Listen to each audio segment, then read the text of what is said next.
Hi, today I am with a very special guest for our 25th episode.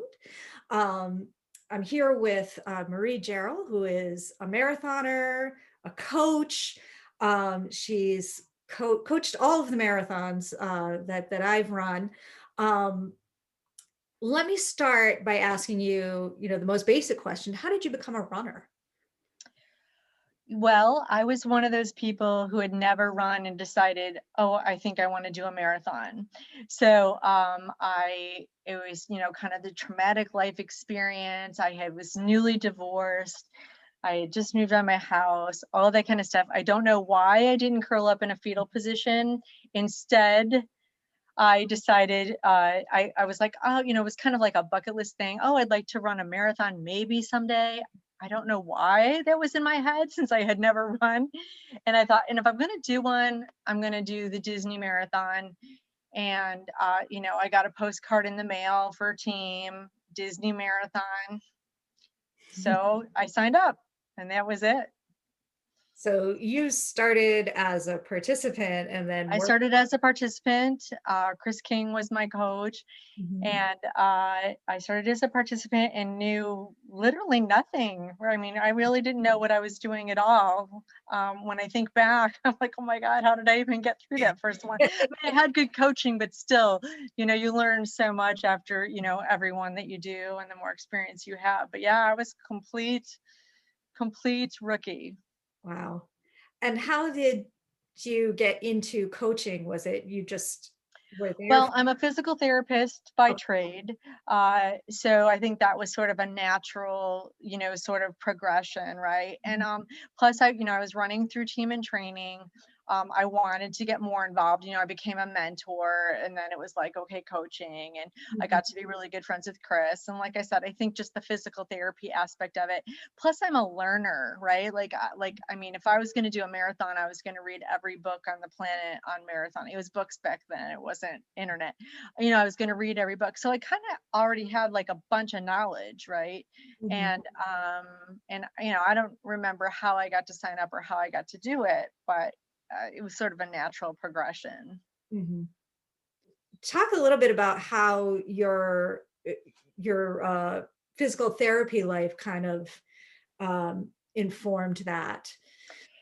Yeah, well, interestingly enough, my background was not in orthopedics or sports medicine. I think when most people think of physical therapists, that's what they think about. Right. Um, and my background was more in like neurological rehab and spinal cord injuries and strokes and things like that. So I had physical therapy knowledge, but not so much, um, running and sports injury knowledge. But of course, I could pick it up really fast. Right. To tell you the truth, my IT band blew in my very first marathon at mile 13. And funnily enough, I didn't know what it was. I mean, it hurt so bad. I thought I was going to have my leg amputated, right? I just never really thought that it would just be an IT band, but it was. And as you probably know, that became an expertise of mine um, in helping with IT bands. But because I went then and researched it, right? So I ended up learning as a physical therapist, and it helped me be a better physical therapist too, to be a coach. But, and I think that that was something I was able to do maybe in a different way, or, a way to, enhance, in Illinois, our injury prevention and, helping people with injuries on the spot. That was really meaningful to me to bridge those two things. Mhm. And everybody who runs in Illinois knows the Jolly Rancher. Everybody knows the Jolly Rancher. Yeah. So, yeah, do you want me to go into that? Great, Yes, brilliant technique. please. Um, yeah. So, it's because if anyone's watching, they're like, "What Jolly Rancher?" Yeah. Uh, so, with iliotibial band IT band syndrome, I won't get into the details of it, but the strapping for it is kind of like a hard piece, and Mhm. then you strap it just above your knee. That's the strap you can go buy, right? And I used to carry around my fanny pack with all my stuff, and somebody's like, oh my God, my AT band's killing me. I mean, it was during a race. That's how it started. It was during a race, and I went, well, I don't know, let me see what I got. I'm like, I got some tape in here. I got a Jolly Rancher for the hard thing. And I taped the Jolly Rancher where that hard thing would go and taped around. And the rest is history. That person, like, sailed through, I don't even remember who it was. But they sailed through the rest of their race pain-free. And the Jolly Rancher technique was born. And it became a little more sophisticated. Like, I only used a certain kind of tape in the end, but I always used a Jolly Rancher, and you could always tell because the Jolly Rancher would be dripping down people's legs, as they finished. But yeah, I mean, I've probably done that to 50 people in the middle. It's a good trick.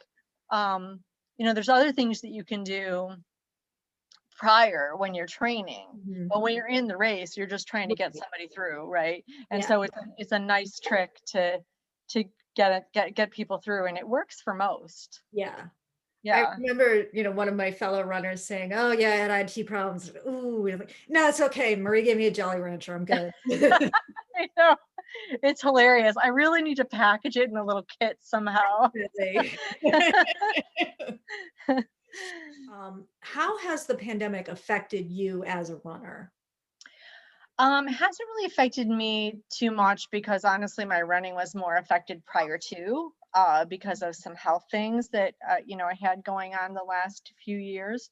Um, so I was already, unfortunately, kind of already out of races for a while, Mhm. and things like that. So it was kind of status quo for me.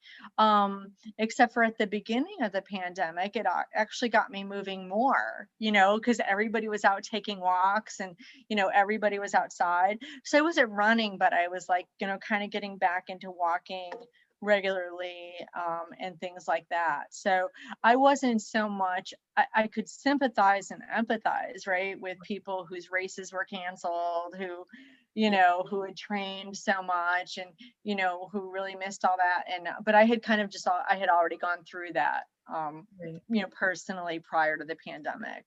Mhm.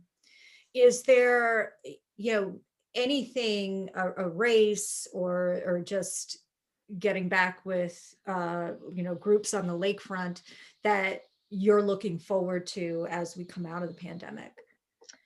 Yeah, I'm just kind of looking forward to, maybe getting a little more structure back.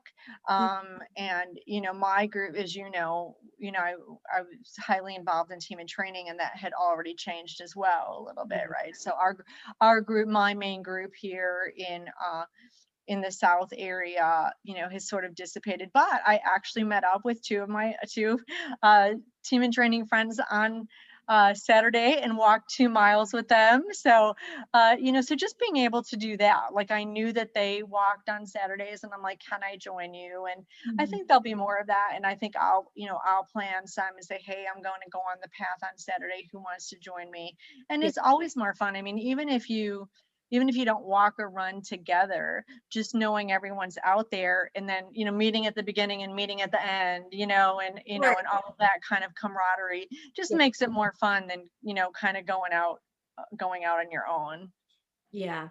Yeah, I completely agree. Like, I never would have been motivated to get up at the crack of dawn on a Saturday morning and Yeah. go run if it weren't for team and training. Exactly. Well, I was saying that I think last summer was the first summer in 18 years, because that's how long I had been involved with team, that my alarm was not set for 5 or 6 o'clock in the morning on a Saturday. I mean, you're talking decades, for the most part. I mean, I'm sure there were some, little areas in there where it didn't happen, but when I first got involved in coaching, we coached year round.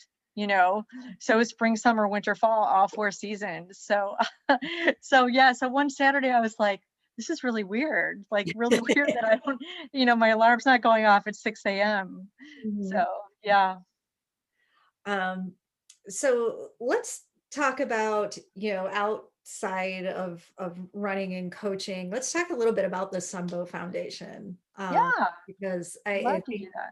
that's just such a wonderful thing. How did you come up with the idea? I didn't really come up with it. I knew the idea of starting my own charity, it was in my head forever. My father passed away when I was 20. My mom passed away when I was 38. So when my after my mom passed away, I had in my head that I wanted to start, a charity. Didn't know what I really wanted it to be, and nothing like that. But um, after my mom passed away, I mean, it's sort of an evolution. After my mom passed away, I was working in a job for a marketing firm that I hated. It was a weird time in the world of physical therapy, and I got this job, was miserable, was just personally, life was a mess. And my job that afternoon was to look up S words because we were trying to do some sort of alliteration, right? And I saw the word sunbow, and it was um, the spectrum of color that that emerges when the sun comes out after the rain has ended. Okay. And that word just like really touched me.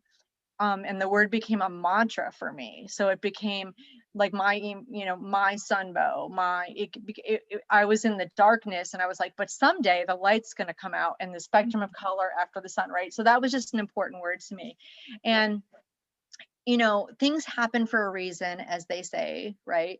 And life happened, and my life was still chaotic, and all that kind of stuff. So I wasn't able to start the charity, um, but I joined Team in Training instead because I still wanted to do something philanthropic, which changed my life, of course, right? Uh, it changed my life in so many ways I can't even, right? Mhm. The people, the lifelong friendships, the experience. I mean, I could go on and on and on and on. Mhm. But um, so but when you look at, like, there wouldn't be no Sunbow Foundation, I don't think, if I hadn't been with Team in Training, right? I learned about fundraising. I learned, I have very philanthropic friends, and also had I started it 20 years ago when I wanted to start it, which is like how long ago I joined Team in Training, you needed money to start things because you had to buy distribution lists. You had to buy postage to mail out your postcards, right? Mhm. When I first started with Team in Training, I had to mail out letters and people mailed checks. I mean, it's almost like chiseling on a rock. I mean, it's Yeah. so archaic. Um, but so wouldn't have had the money to do that. So when everything came to pass, as it did, it was a social media, and and it's been so easy to start it via that. And then the idea for what it is, so the name Sunbow came in, and the idea for what it is actually happened very organically. I didn't really know what I wanted to do, but because of the people I know, like you and all my Team in Training friends, a couple of times somebody somebody needed help, someone that I came upon, someone that I met needed help, and I posted it on Facebook, and everybody answered the call, and so that was before we were even a charity, and that's what Sunbow became. So one story is, I was at work, and I work in prevention, and I work at a Costco store, and one of the employees came up and said, "Hey, do you know anyone who donates prom dresses? My daughter got invited to prom, but she can't afford to go to prom." And I said, "Yeah, I bet there's some charities, but hold on. Let Mhm. me just post on Facebook," right? So I got her the name of charities, but while I was walking around the store, I posted, "Hey, I got it, this is a situation. I'll get teary. I'm not joking. Within 15 minutes before I left the store, I had offers of dresses, shoes, pay for nails, pay for hair, pay for a limo, uh, the, within minutes, right? And it's amazing. And Alyssa Depew from Team in Training actually ended up buying her a dress, because Alyssa had a bunch of dresses and they were trying them on together. None of them fit. So she said, "To heck with it. Let me go get a dress."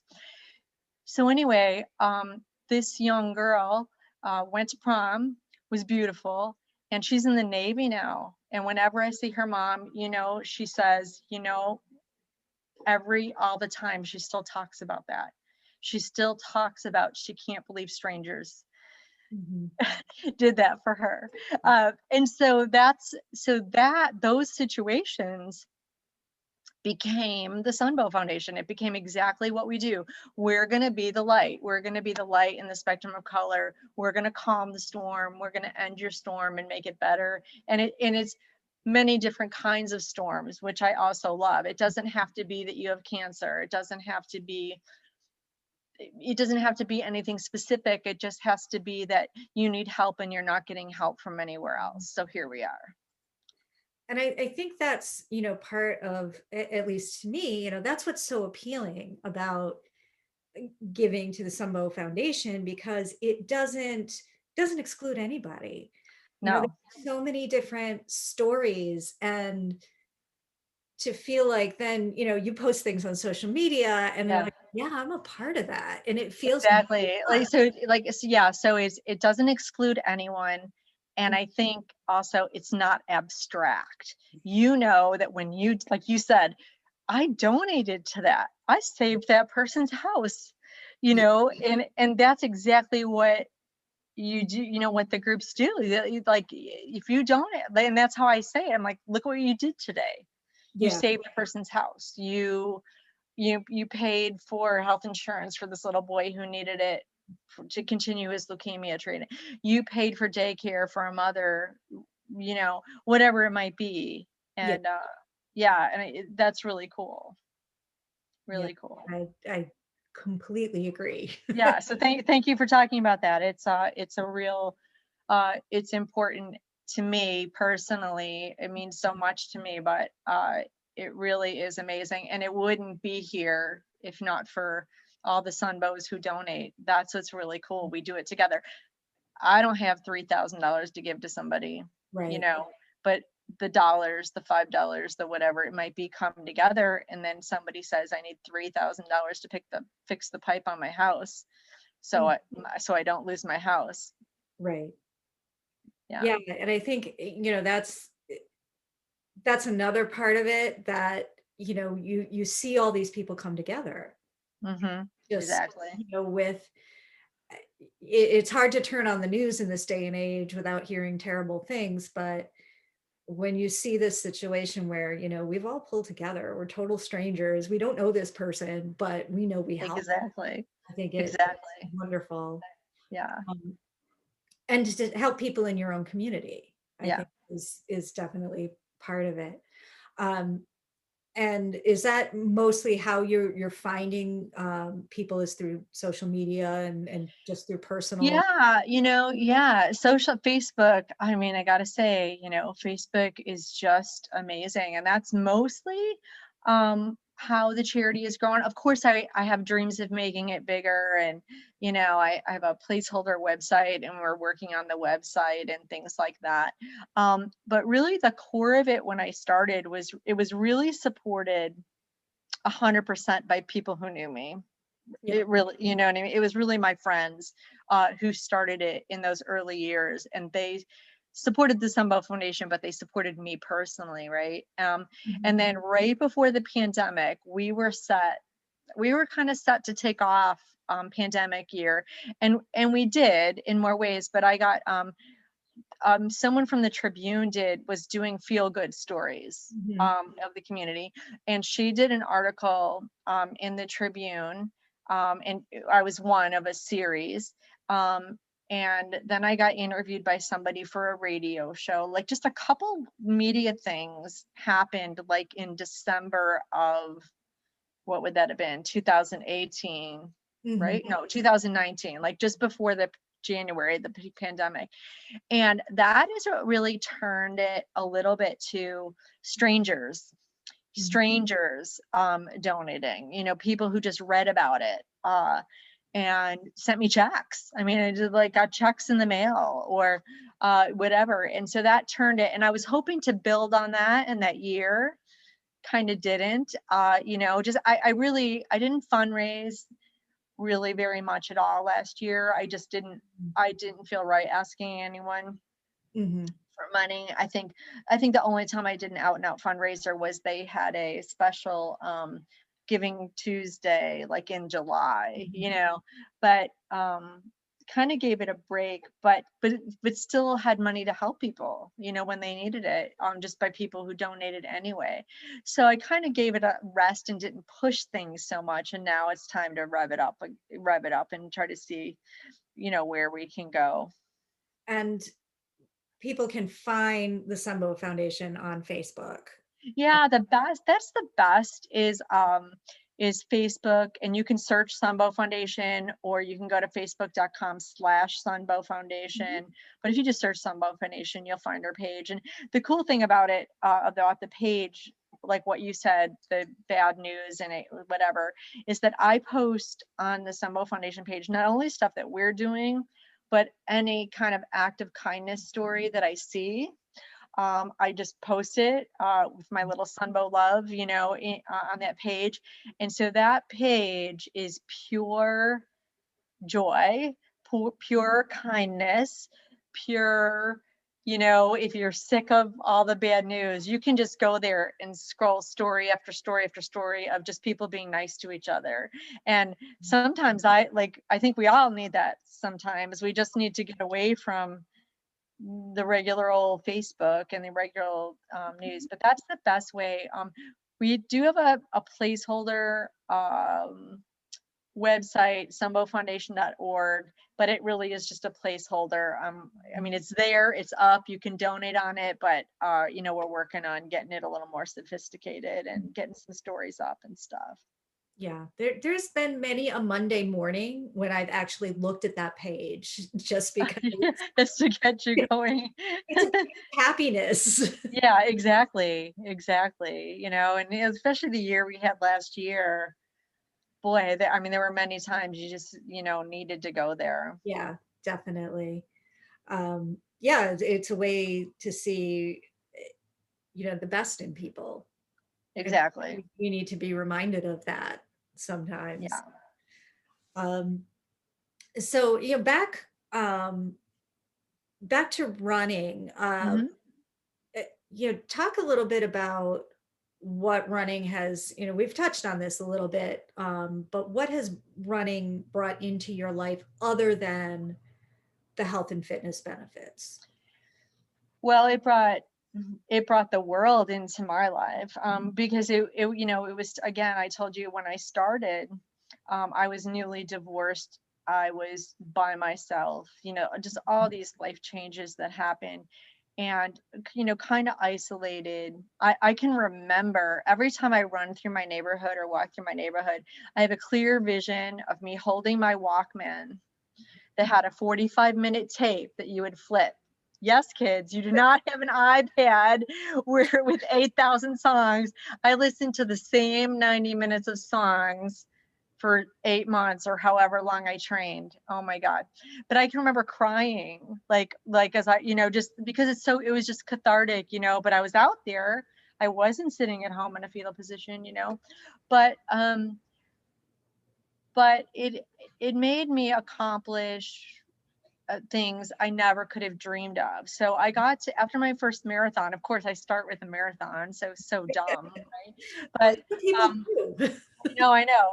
I mean, but I became a first time junkie. And so, I decided, oh, well, let me do triathlon, let me do a century bike ride. And worked, and then became an Ironman. I mean, that's stuff that's ridiculous. I mean, like when you think of someone doing a marathon who has never run anything to Right. progress to Ironman. So really, I achieved things that I never even, you know, thought possible. And of course, when I was doing a marathon, even, and someone said do a triathlon, I'm like, that's crazy.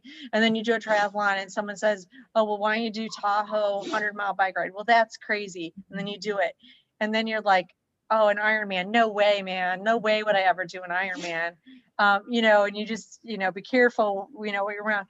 But so that of course is just, huge, and so much fun, like just so much fun and good times. And Mhm. the South Crew. So for those who don't know, the team and training groups were divided up into North, South, City, and West. So the South team or South Crew, best group of people in the whole world, and we all know each other in team from all getting together, but we're kind of in our little niches of our teams. And we went on trips together and did races, and um just there, and they're still to my day, to this day, these are best friends that, I mean, I was like, did I have any friends before? Because like all my best friends, it seems like our team. So it just gave me the health and the fitness, and beyond that. And then it gave me coaching. It never would have occurred to me to be an endurance athlete coach, because what did I know about endurance athletes? And coaching is one of the great joys of my life. I mean, gosh, I love it. I love coaching. Love it. Yeah, you can kind of tell when we're all out on the court. Yeah. Yeah, you definitely helped me out of a few rough spots. So a personal bit of Yeah. gratitude. Um, if somebody knows you're a coach, and says, I'm thinking about trying running, what advice do you give them? I keep on name dropping. Is that okay that I keep on name Right. dropping? Yeah. Okay. So this is the funniest story. Again, we were at Liz's house, and we were at a party, and Tom Reitmeyer was there. And I don't know, there was probably 10 team and training people there. And Tom goes, just to the sky, to the universe. He said, I think I'm going to maybe run a marathon one day. And we all just burst into laughter, and he had no idea why, right? So we sucked him right into the vortex, and the bit and he showed up. There's a great picture where he showed up at his first training in jeans. Yes. Sorry, Tom, but anyway, but it's great. But my advice is, I mean, hey, I'm one of you, right? My advice is that you can do it, right? If you, I mean, you can do it. There's way, you can do it. I would just say, of course, as a coach, I wish people would listen to me 100%, because I could make it a lot easier on you, and make it successful. But if you're gonna tackle something like a half marathon or a marathon, I'll say, you just need to be dedicated to the time, and the rest, will come. And that it is, there's a lot to learn to make it better and easier. But yeah, if you want to do it, do it, Mhm. and that's the beauty of running, right? The beauty of running is that, you can be an individual and a team concurrently, right? You don't have to be great. It doesn't matter if you're the slowest. You can be on the same team as the fastest. Because at least in our world, in this endurance sports world, because the team part is the camaraderie, and versus, so you don't have to be good at it, right? Like, that's my point. You don't have to be good at it to participate 100%. And they say, what other sport are you in the same event as the world record holder? Right. If you play tennis, you're not playing in the same event as Wimbledon, or whatever. But, if you're doing the Chicago Marathon, you're probably doing the same event as a world record holder. Um, so I think that that's a really, really cool thing, is that you don't have to be good at it, and you can, if you want to compete against yourself and get faster, you can. If you just want to do the events because they're fun, Mhm. you can. You can do whatever with it that you want, that you enjoy, you know. Mhm. And the party is always in the back of the pack The anyway. party's always in the back of the pack, for sure, for sure. It's fun back there. Yeah, it is. And it takes moxie, I mean, they always say marathons are analogies for life, and they are. It takes some moxie, um and fast marathoners will say, someone who's running a 2:45 or 2:30 or 2:45 marathon will be like, oh my god, how do you do this for 5 hours, 6 hours? They're like, they can't even imagine it. Takes a lot of moxie. It's cool. Yeah, definitely. Well, thank you so much for spending some time with me. Thank you. I'm really honored that you asked me, and I'm happy to do it. That's great. Thank you for sharing your story and sharing some information about the Sumbo Foundation. Yeah, thank you. Definitely something everybody should look into. Once again, find the Sumbo Foundation on Facebook. Um, Thank you. yeah, thank you so much. Thank you, and congratulations on your 25th interview. Thank you. That's really cool.